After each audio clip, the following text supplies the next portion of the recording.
Tous les êtres humains naissent libres et égaux en dignité et en droit. Ils sont doués de raison et de conscience et doivent agir les uns envers les autres dans un esprit de fraternité. Déclaration des droits de l'homme. Et ça, c'est la grosse victoire qu'on a eue aujourd'hui. J'ai vu des personnes de près comme de loin, des personnes qui ont pu même, parfois même me pointer du doigt, ça arrive. Hein. T'en avais contre Adama, elle est méchante. Et moi, je suis énervé contre Nadia, elle est méchante. Mais on reste des sœurs. Viens Nadia, ma sœur. Viens ma sœur, viens. Tu vois, ça fait plaisir de la voir là. Tu vois, parce que l'arme de nos adversaires, c'est la division. Ouais. Et ça, il ne faut jamais l'oublier. Et les Gilets jaunes, ça a été un des plus beaux mouvements et surtout, c'est un des beaux mouvements car il est toujours existant. Et l'opinion publique, les détracteurs, veulent essayer de l'étouffer. Sans les Gilets jaunes, il n'y aurait jamais eu dernier rempart. Ça, il faut l'entendre à un moment donné. Et sans les Gilets jaunes, j'aurais jamais connu Anthony, j'aurais jamais connu Nadia et nombre de personnes qui sont là ici présentes. Donc il faut vraiment qu'ensemble, voilà, il faut vraiment qu'on est parti on est parti laisser tomber. C'est le mouvement des Gilets jaunes qui nous a fait connaître la Belgique. Tu vois, vas-y Nadia, lâche-toi.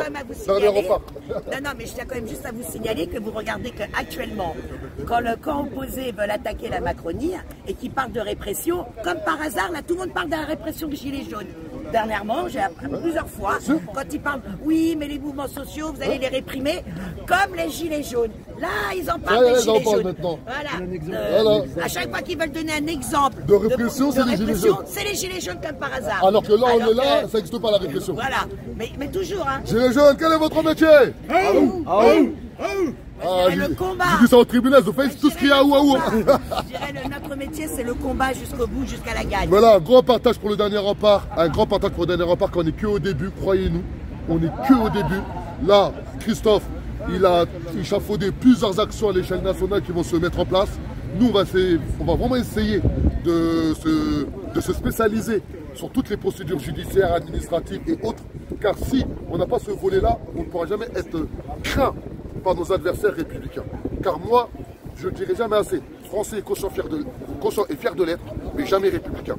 Et les doués d'intelligence savent faire cette distinction entre un républicain et un français. On n'est pas dans le même monde. Eux ils sont sur Jupiter, et nous on est sur Terre, dans nos quartiers et dans nos provinces. Une grande pensée à toutes les personnes qui galèrent dans les villages, car croyez-moi, dans nos villages aujourd'hui, c'est la bérésina. On ne peut plus laisser ça comme ça. C'est ça qui fait monter tous les identitaires dans nos quartiers, dans nos villages. Car aujourd'hui, eux, ils pensent avoir que cette solution pour pouvoir s'en sortir. Alors qu'il y a le dernier rempart, il y a des femmes et des hommes. Aujourd'hui, on est pluriel, déterminé à faire bouger les lignes. Mais si on ne s'organise pas, eh ben on laisse le champ libre à des politicards de bas étage républicains, identitaires, voire paternalistes. Parler de la gauche paternaliste et la droite identitaire. Mais vraiment, tout le monde dans le même sac. Et nous, on doit être une autre alternative. Un régime démocratique, des humanistes, un et indivisible. On ne reconnaît pas les identités des personnes. Que tu sois bleu, blanc, vert, jaune, rouge. Chinois, chrétien, shintoïste, confucianisme.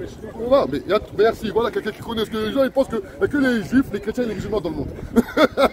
Que tu sois homosexuel, hétérosexuel, peu importe, c'est pas notre problème. Que tu sois dentiste, médecin, dame de ménage, chômeur, c'est pas notre problème. Nous, tu dois être entouré de justice. Et la justice, c'est un pouvoir ascendant, démocratique, qui donne le pouvoir à tout un chacun de pouvoir régir la vie de son quartier, la vie de son village. Et tant que nous, on n'a pas compris déjà s'organiser à l'échelle territoriale, on sera que les dindons de la farce à nourrir un système républicain. Car quand on se mobilise avec violence, on sert à qui? Au régime républicain. Lorsqu'on se mobilise sans action administrative voire juridique, on profite à qui? Au régime républicain. Lorsqu'on se pointe du doigt, toi t'es blanc, toi t'es noir, toi t'es musulman, toi t'es juif, toi t'es ci, eh bien on profite à qui? Au régime républicain. On mérite mieux que ça. On a une belle histoire, nous Français. Et j'inclus même les Belges, car il ne faut pas oublier que les Francs sont partis de la Belgique pour pouvoir conquérir toute la Gaule romaine à l'époque. Mais que ceux qui sont doués d'intelligence peuvent comprendre mon discours. Et ce qui nous fait vraiment défaut, c'est le manque d'instruction. Oui. Croyez-moi. Ah, oui. Voilà, quand on sera instruit, à minima, croyez-moi, on pourra comprendre que nos seuls adversaires, c'est le capitalisme. C'est un fardeau, c'est un fléau. Comment des êtres humains aujourd'hui, ils peuvent se lever, se dire que attends, j'ai 1 million, il me faut 2 millions. Mais tu vas faire quoi avec le 1 million de plus? Tu vas faire quoi avec le 1 million de plus? On marche sur la tête. Mais moi j'y crois, quand je suis là, avec des femmes et des hommes, devant le tribunal judiciaire de Paris, chez les Républicains, on arrive à les combattre avec leurs propres armes, déjà c'est un bon début. J'espère qu'on sera assez organisé pour créer une économie sociale solidaire, créer vraiment un pouvoir populaire avec des personnes, des femmes et des hommes humanistes pour vraiment péter le plafond de verre. Moi j'y crois personnellement. Et j'invite vraiment toute personne qui veut venir nous voir, nous aujourd'hui, ma personne, on a des locaux, enfin, à Aulnay-sous-Bois. Ceux qui veulent venir, passer le bonjour, qui veut venir, il a des problématiques, il veut venir pour être accompagné, il n'y a que dans le concret qu'on pourra avancer un et indivisible. Arrêtons d'être dans le factuel, dans le fictif, à travers des réseaux sociaux. C'est bien, mais il y a mieux. Et le meilleur, c'est lutter sur le terrain comme on a pu le faire avec, face du moins, à DJ l'Allemand. Beaucoup de personnes ont pointé du doigt le dernier rempart, on vous pardonne. Beaucoup de personnes ont sali le dernier rempart, on vous pardonne. Beaucoup de personnes ont cru que le dernier rempart était mort, jamais de la vie. Et beaucoup de personnes ont oublié que le dernier rempart a réussi à réunir des personnes de quartier, de cité et des personnes de village et de province. Un mouvement qui dure depuis plus de 3 ans. C'est juste inédit. C'est juste inédit. Je suis bon. Les drapeaux blancs rouges autour du cou. Qui veulent nous faire croire que dans les quartiers, dans les cités, on n'aime pas la France. Croyez-moi, on n'aurait pas aimé la France, il ne faut pas tirer dessus pour des histoires de terrain. Ça ne l'oublie jamais. On est chez nous ici. On est chez nous. Mais maintenant, qu'est-ce que nous on a fait? Un et indivisible, jamais de la vie. Comment ça se fait qu'aujourd'hui, moi et un Christophe, on n'a pas le droit d'avancer ensemble? Comment se fait-il que quand je mets un drapeau bleu-blanc-rouge, je marche dans les rues de Paris, on me regarde, on me dévisage? Comme si moi, je dois mettre un drapeau du Mali autour du cou, ou un drapeau de la Palestine, mais quand je mets un drapeau de la France, c'est un problème. Mais c'est une vérité. Moi, avec moi, tu verras. C'est une folie. Parce qu'on a un vrai problème sur la représentation. C'est quoi le français? Le français, il est humain, humaniste, clairvoyant, prévoyant, il partage les richesses, il sait accueillir. Il sait pardonner et surtout, il sait faire en sorte que chaque personne peut s'en sortir dans son territoire naturel. C'est pas normal qu'une personne d'un village doit aller dans des grands ensembles pour avoir du travail. C'est pas normal que les personnes des villages doivent faire des kilomètres et des kilomètres pour avoir ne serait-ce un médecin. Il n'y a même pas de bus. C'est même pas de bus, c'est pas normal qu'à 17h, à 18h, en plein hiver, tu vois, en province, tu as peur. Il n'y a plus de lumière.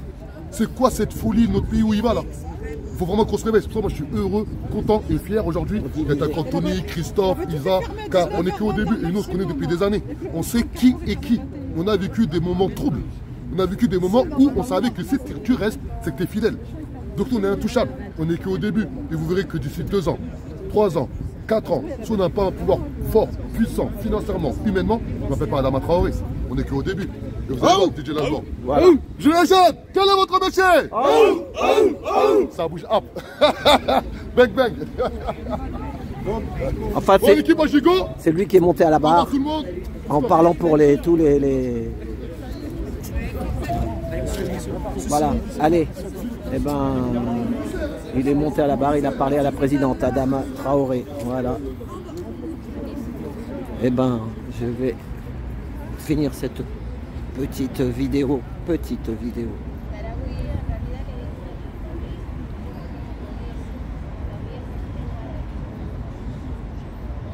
Eh ben, bonne soirée ou bonne journée selon l'heure. Merci, à tout bientôt.